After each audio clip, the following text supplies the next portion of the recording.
Hello বন্ধুরা, আজ আমার মেয়ে চিকেন ভর্তা বানিয়েছিল। সেই চিকেন ভর্তার রেসিপিটা আপনাদের সাথে শেয়ার করলাম। আমি একটা বিখ্যাত গায়িকার জীবন কাহিনী আমি আপনাদেরকে শোনাবো।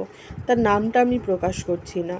মেয়েটি যখন 7 বছরের ছিল তখন তার বাবার লিভার ফেলিয়ার হয়, কিডনি ফেলিয়ার হয়। ডাক্তারে ভুল রিপোর্ট দেয় যে তিনার টিভি হয়েছে এবং টিভি থেকে বোন ক্যান্সার হয়ে গেছে। তারা ভেবেছিল সেখানেই সব শেষ হয়ে গেছিল। তার বাবার অফিস যাওয়া বন্ধ হয়ে যায়।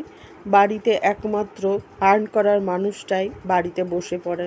স্বাভাবিকভাবেই তাদের খাবারের খুব অভাব হয়। কেউ একটু খাবার দিলে তবেই তাদের খাবার জুটত। কেউ একটা ম্যাগি দিলে সেই ম্যাগির জলটা বোন খেত আর ম্যাগিটা খেত ভাই। মুড়ি দিলে মুড়ির জলটা বোন খেত আর মুড়িটা খেত ভাই। কিন্তু মা না খেয়েই জীবন কাটিয়েছেন।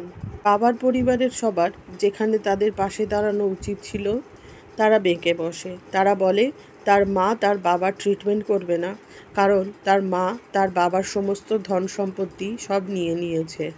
কিন্তু তার মা বলেন তিনি যদি তার হাজব্যান্ডের ট্রিটমেন্ট না করান তাহলে তিনি বিধবা হবেন আর তার সন্তানরা অনাথ হবেন। অতএব ট্রিটমেন্ট না করানোর কোনো কথাই এখানে নেই।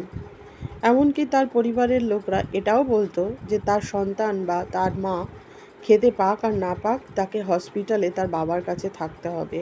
এভাবেই তাদের জীবন কাটছিল। কোনো একদিন মা একটা শিশি নিয়ে এসে বলে, বাবু এই শিশিতে যেটা আছে সেটা খেয়ে আমরা চল সবাই ঘুমিয়ে পড়ি। সেই শিশির মধ্যে ছিল বিষ।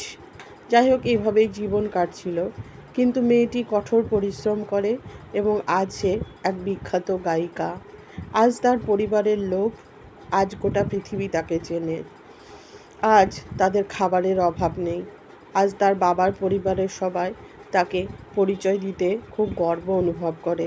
তারা আঙুল দেখিয়ে বলে, দেখো ওই মেয়েটি আমাদের পরিবারের মেয়ে। বন্ধুরা, কঠিন সময়ে ধৈর্য ধরুন, দেখবেন আবার ভালো সময় অবশ্যই